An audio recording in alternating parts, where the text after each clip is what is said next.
सुरेखा का अंग अंग दुख रहा था। ऐसा लग रहा था कि वह उठ ही नहीं पाएगी। बेरहमों ने कीमत से कई गुना ज्यादा वसूल लिया था। वह तो एक के साथ आई थी, पर उसने अपने एक और साथी को बुला लिया और दोनों उस पर टूट पड़े थे, जानवरों की तरह। सुरेखा दर्द से कराहती रही, लेकिन उन्होंने तभी छोड़ा जब उनकी हसरत पूरी हो गई। उसने दूसरे आदमी का विरोध किया था, लेकिन नोट फेंककर उसे मजबूर कर दिया गया। यही नोट इंसान को कितना मजबूर कर देते हैं। सुरेखा लाश की तरह पड़ी थी।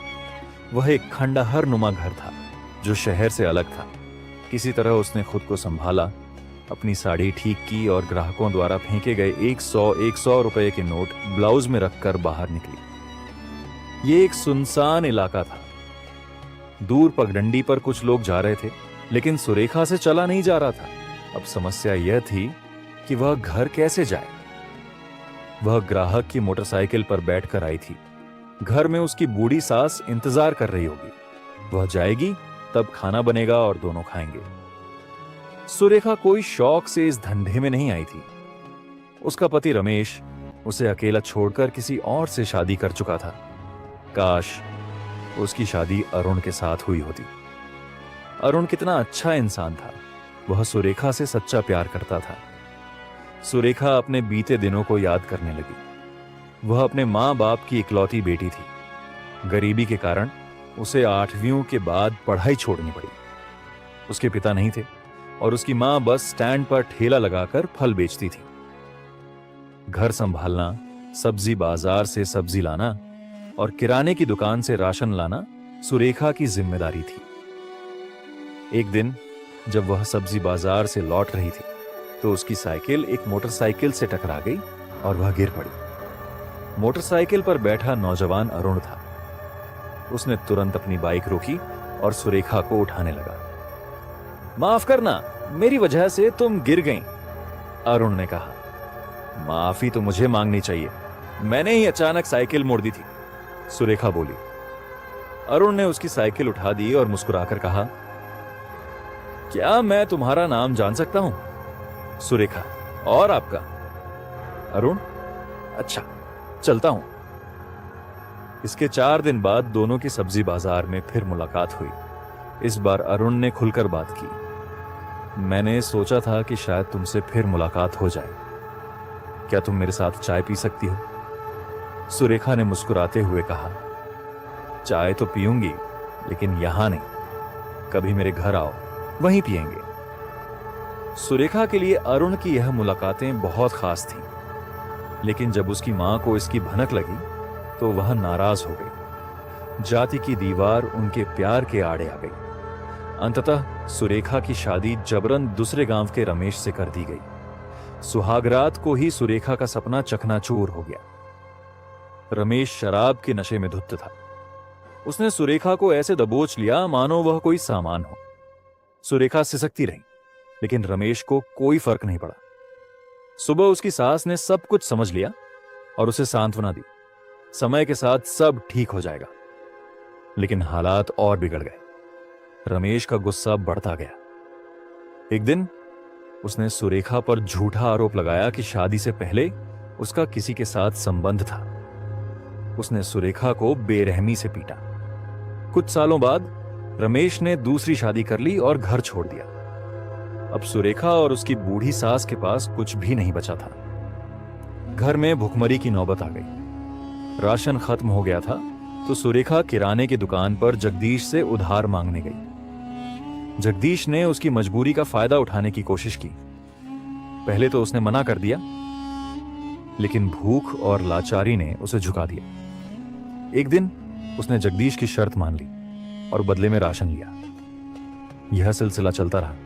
फिर उसके बेटे ने भी उसे अपने जाल में फंसा लिया। धीरे धीरे वह इस दलदल में फंसती चली गई और वह अब यही काम करने का ठान लेते। फिर एक दिन जब वह ग्राहक के इंतजार में चौक पर खड़ी थी तो किसी ने उसका नाम पुकारा, सुरेखा।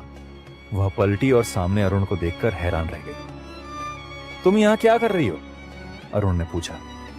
सुरेखा घबरा गई। अपनी सहेली का इंतजार कर रही थी। अरुण ने कहा, मुझसे कुछ बात करनी है, चलो कहीं बैठकर चाय पीते हैं।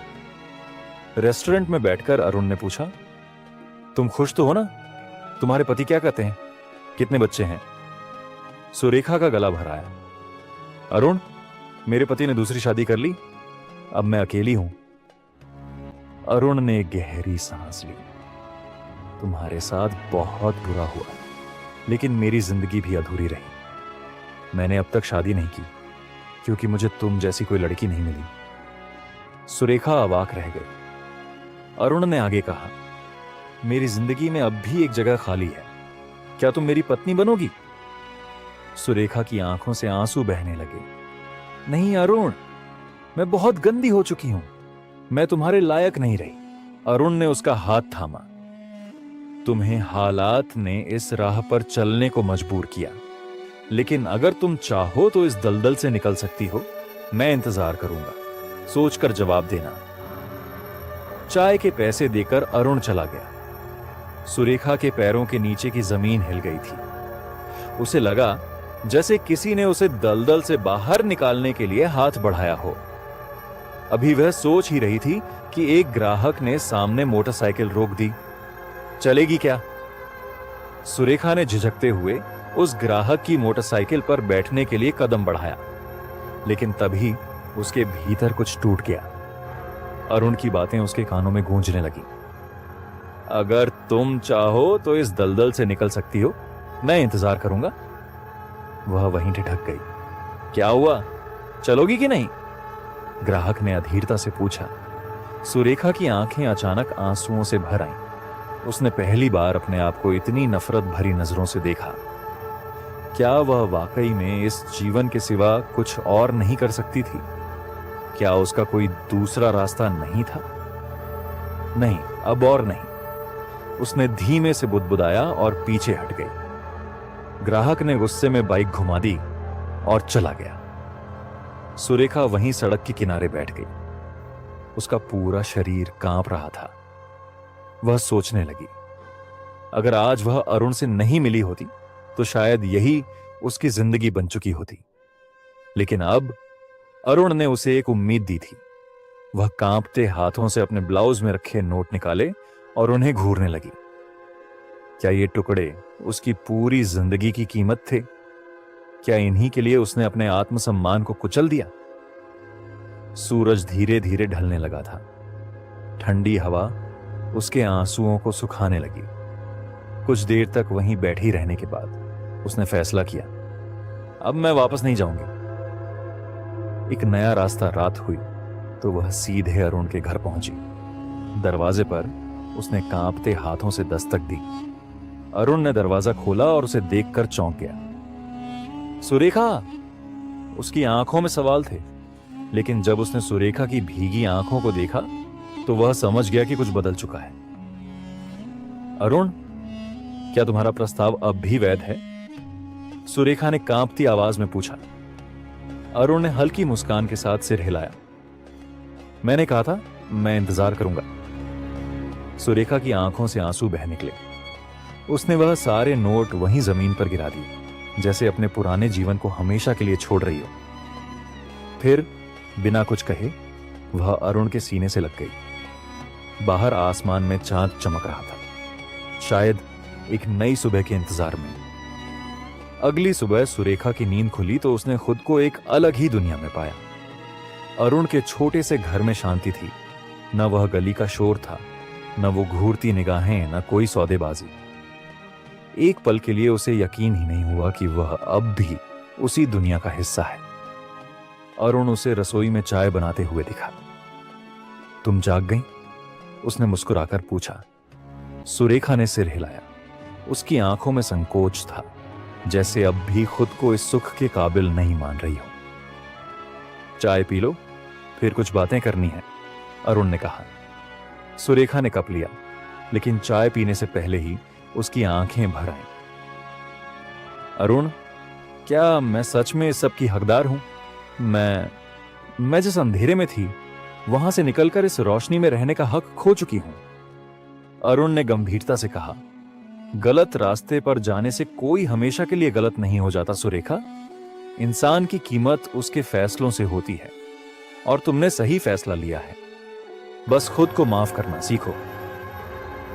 सुरेखा की आंखों से आंसू गिरने लगे। ये आंसू पछतावे के नहीं, बल्कि राहत और नए जीवन की है कहानी से यह सीखने को मिला है कि हालात से मजबूर होना और गलत रास्ते पर चलना अलग चीजें हैं। कई बार जिंदगी हमें ऐसे मोड़ पर ला देती है जहां हमारे पास सीमित विकल्प होते हैं, लेकिन अगर हमें सही मौका मिले तो हम उन हालात से बाहर निकल सकते हैं। इंसान को उसके अतीत से नहीं, बल्कि उसके वर्तमान से आंका जाना चाहिए।